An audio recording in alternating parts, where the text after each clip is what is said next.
नमस्कार, मी राहुल कुलकर्णी. एनडीटीव्ही मध्ये तुमचं स्वागत आहे.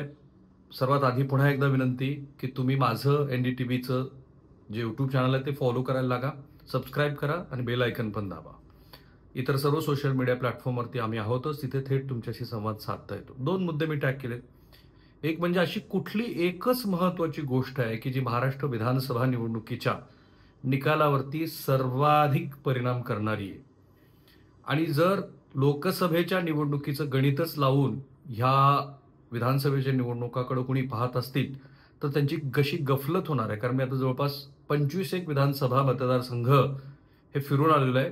महाराष्ट्रातल्या 70 विधानसभा मतदारसंघाचा जो भूभाग आहे त्यातल्या बहुतेक राजकीयदृष्ट्या अत्यंत संवेदनशील अशा मतदारसंघात फिरत असल्यामुळं साधारणपणे अंदाज आलाय की विधानसभा निवडणुकीच्या अनुषंगाने लोक काय विचार करतायत. मी बारामतीत फिरलो, पुरंदरला फिरलो, इकडे श्री दिलीप वळसे पाटील यांचा जो मतदारसंघ आहे आंबेगाव इथे फिरलो, पुणे शहरातल्या 7-8 विधानसभा मतदारसंघात फिरतो आहे, इंदापूरला फिरलो, कोल्हापुरात जवळपास सगळेच विधानसभा मतदारसंघ फिरलो, सांगलीतले बरेच विधानसभा मतदारसंघ फिरलो आणि त्यामुळे एक अंदाज येतो आहे की लोक काय विचार करतायत. आणि जो दुसरा मुद्दा मी टॅग केला की श्री शरद पवार आणि श्री मनोज जरांगे पाटील यांना सुद्धा हा मुद्दा, अर्थात स्ट्रॅटेजिस्ट म्हणून शरद पवार यांना त्याची पूर्ण कल्पना असावी, 5 दशकाचा त्यांचा अनुभव आहे. पण मनोज जरांगे पाटील हे विधानसभा निवडणुकीला पहिल्यांदा सामोरे जात आहेत आणि म्हणून त्यांनी सुद्धा स्ट्रॅटेजी करत असताना ही गोष्ट कशी लक्षात घ्यायला हवी. आधी लोकसभा निवडणुकीत काय झालं ते बघू आणि मग तो त्यातला एक महत्वाचा धागा आपण बघू. लोकसभा निवडणुकीच्या आधी 2.5-1 वर्ष महाराष्ट्रात कुठल्याच निवडणुका झाल्या नव्हत्या. लोकांचा महायुती सरकारवरती एक राग होता. हे जे फाटाफुटीचं, पक्ष फोडाफोडीचं, भ्रष्टाचारांना समर्थन देण्याचं जे राजकारण आहे, विशेषतः भारतीय जनता पार्टीनं जे राजकारण केलं ते काही लोकांना आवडलं नव्हतं. सगळ्यात जास्त राग तर श्री देवेंद्र फडणवीस यांच्यावरती होता आणि मग वेगवेगळी कारणं होती. त्या सगळ्यांचा राग व्यक्त झाला तो थेट लोकसभा निवडणुकीमध्ये. आणि मग आपण बघतोय की महायुतीला सर्वात कमी जागा मिळाल्या, महाविकास आघाडीला उत्तम जागा मिळाल्या. त्यातही ज्यांच्याबद्दल ममत्व होतं अशा शरद पवार यांचा स्ट्राईक रेट 80% झाला. काँग्रेस पक्ष की ज्याचं पक्ष संघटन हे महाराष्ट्रात प्रचंड विस्कळीत आहे, त्याही पक्षाला चांगली संधी मिळाली. सर्वात कमी जागा महाविकास आघाडीमध्ये उद्धव ठाकरे यांना मिळाल्या आणि त्यांचा पक्ष हा दावा करतो आहे की उद्धव ठाकरे यांच्याबद्दलच्या सहानुभूतीचा लाभ महाविकास आघाडीनं झाला. काही अंशी ते खरंही असेल. महायुतीमध्ये काय झालं की महायुतीमध्ये एक तर जागा वाटपांचा जो तिढा आहे लवकर सुटला नाही. अजित पवार यांना आपल्याबरोबर घेऊन आपण काय कमावलंय हे शेवटपर्यंत महायुतीच्या नेत्यांना कळलं नाही.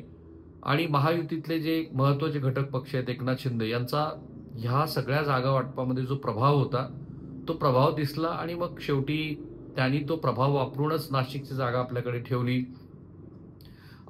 ठाण्याच्या जागेबद्दल शेवटपर्यंत गुऱ्हाळ होत राहिलं, तीही जागा ठेवली. मुंबईतल्याही जागा ठेवल्या, छत्रपती संभाजीनगरची जागा ठेवली आणि त्यांना महायुतीमध्ये उत्तम यश मिळालं. धुळदाण झाली ती अजित पवार यांच्या पक्षाची. भाजपला सुद्धा आपण काय केलं आहे ह्याचा शेवटपर्यंत अंदाज आला नाही आणि मग जे काही चित्र होतं महाराष्ट्रात ते दिसलं. आता त्यानंतर काय झालं की महाराष्ट्रात विधानसभा आणि लोकसभा निवडणुकीला साधारणपणे 4-4.5 महिन्याचा अंतर आहे. ह्या काळामध्ये महाविकास आघाडीनं स्वतःची जी गाठ होती ती अधिक गाठ मजबूत करायचे प्रयत्न केले आणि त्याची अर्थातच जी धुरा आहे ती शरद पवार यांच्याकडे आहे. म्हणजे ह्या महाविकास आघाडीतल्या 3 घटक पक्षामध्ये सर्वार्थानं विधानसभा निवडणुकीच्या तयारीला लोकसभा निवडणुकीचा निकाल आल्याच्या दुसऱ्या दिवसापासून कोण लागले असतील तर ते शरद पवार आहेत. त्यांनी सतत बारामती आणि परिसरात दुष्काळाचा दौरा, तिथल्या कार्यकर्त्यांशी संवाद ठेवला. मग त्यांचा जो सर्वाधिक आवडता जिल्हा आहे त्या सोलापूर जिल्ह्यात ते सातत्यानं जात राहिलेत. त्यांनी अनेक लोकांना आपल्याकडे बोलावून त्यांना पक्षप्रवेश दिला आहे. ते कोल्हापुरात फिरतात. त्यांना हे माहिती आहे. तुम्ही आठवून बघा, शरद पवार यांनी विदर्भाचे किती दौरे केलेत, शरद पवार यांनी उत्तर महाराष्ट्राचे किती दौरे केलेत, मुंबईत ते किती सक्रिय आहे, ते कोकणात किती सक्रिय. त्यांना माहिती आहे की आपली जिथे स्ट्रेंथ आहे त्या स्ट्रेंथवरती आपल्याला काम करावं लागेल आणि ते त्याप्रमाणे काम करतायत. सर्वाधिक विस्कळीत दिसला तो पुन्हा एकदा श्री उद्धव ठाकरे यांचा पक्ष.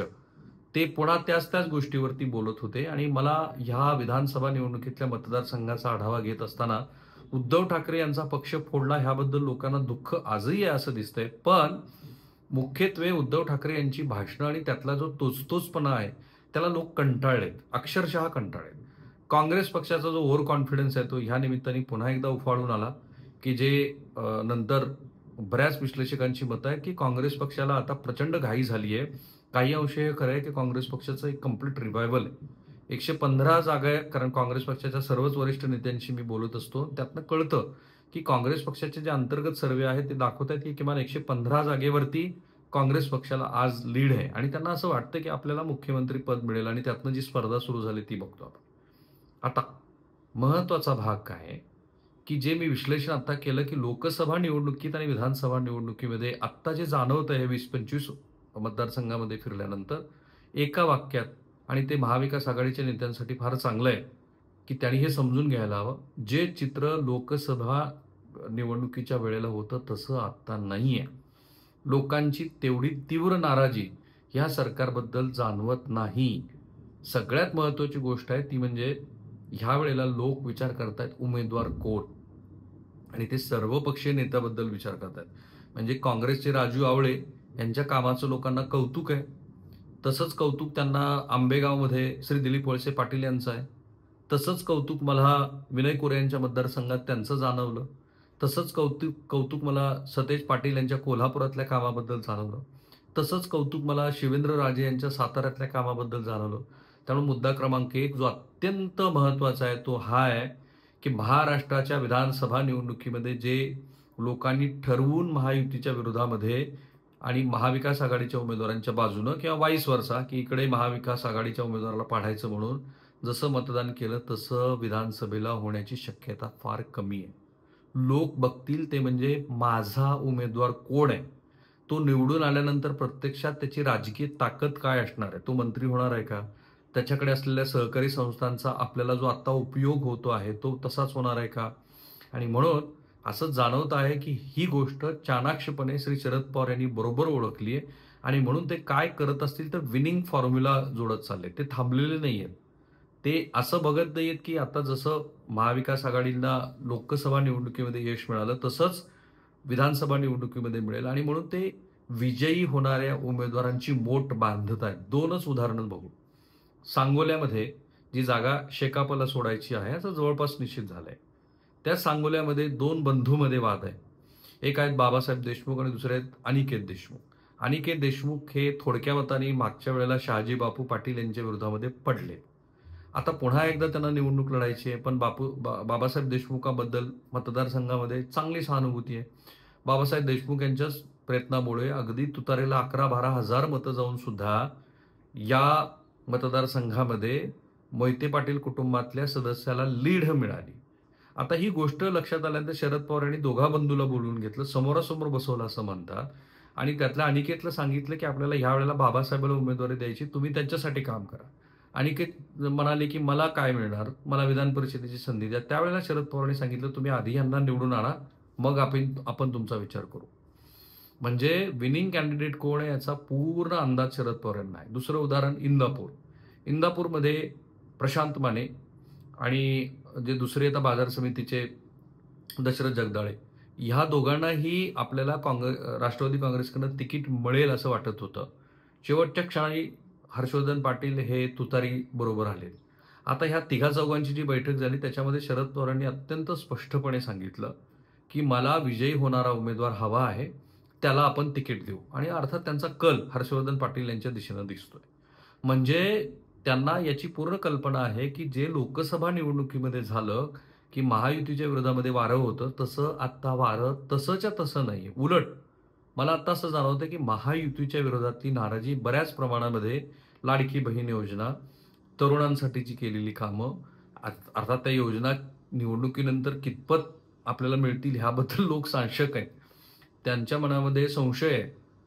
तो संशय कायम ठेवून सुद्धा आणि प्रचंड वाढलेली महागाई ही लक्षात घेऊन सुद्धा, कारण लोक असं म्हणतात, की एकीकडे लाडके बहीणचे 1,500 रुपये दिले आणि दुसरीकडे तुम्ही तेलाचे भाव वाढवले, इतर सगळ्या खाद्यान्नाचे भाव वाढवले, त्यामुळं एकीकडे दिले आणि एकीकडनं काढून घेतले, विच इज ट्रू. पण असं असून सुद्धा महायुती सरकारबद्दल जशी लोकसभेला नाराजी होती तेवढी नाराजी नाहीये.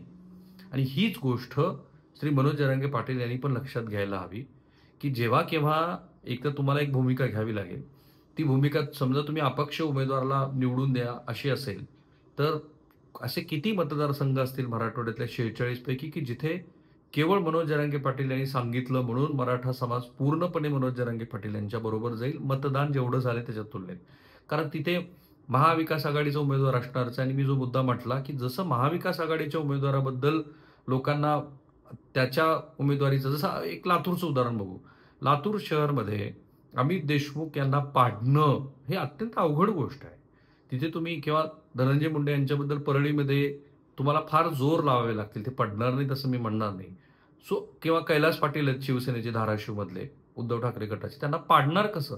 सो तिथे तुम्ही स्वतंत्र उमेदवार जरी दिले, तरी मनोज जरांगे पाटील यांच्या ह्या जे काही त्यांचं विवेचन, आराखडे असतील त्याच्यात एक गोष्ट लक्षात ठेवायला हवी, ते म्हणजे यावेळेला लोक बघतायत माझा उमेदवार कोण आहे, लाडकी बहीणचा इम्पॅक्ट आहे, शासकीय योजनांचा इम्पॅक्ट आहे, सरकारच्या विरोधातला जो भाव आहे, तो मराठा समाजातला रोष आजही कायम आहे. विशेषतः 18 ते 30 वयोगट जो आहे, त्या वयोगटामधल्या तरुणामध्ये श्री देवेंद्र फडणवीस यांच्याबद्दलची जी नाराजी आहे, ती स्पष्टपणे दिसते. भाजपाबद्दलची नाराजी दिसते. पण त्याचे दुसरे साईड इफेक्ट पण आहेत, की त्यामुळे जे मराठेतर जे कॅल्क्युलेशन जमलेलं आहे, त्याचा भाजपला निश्चित फायदा होईल.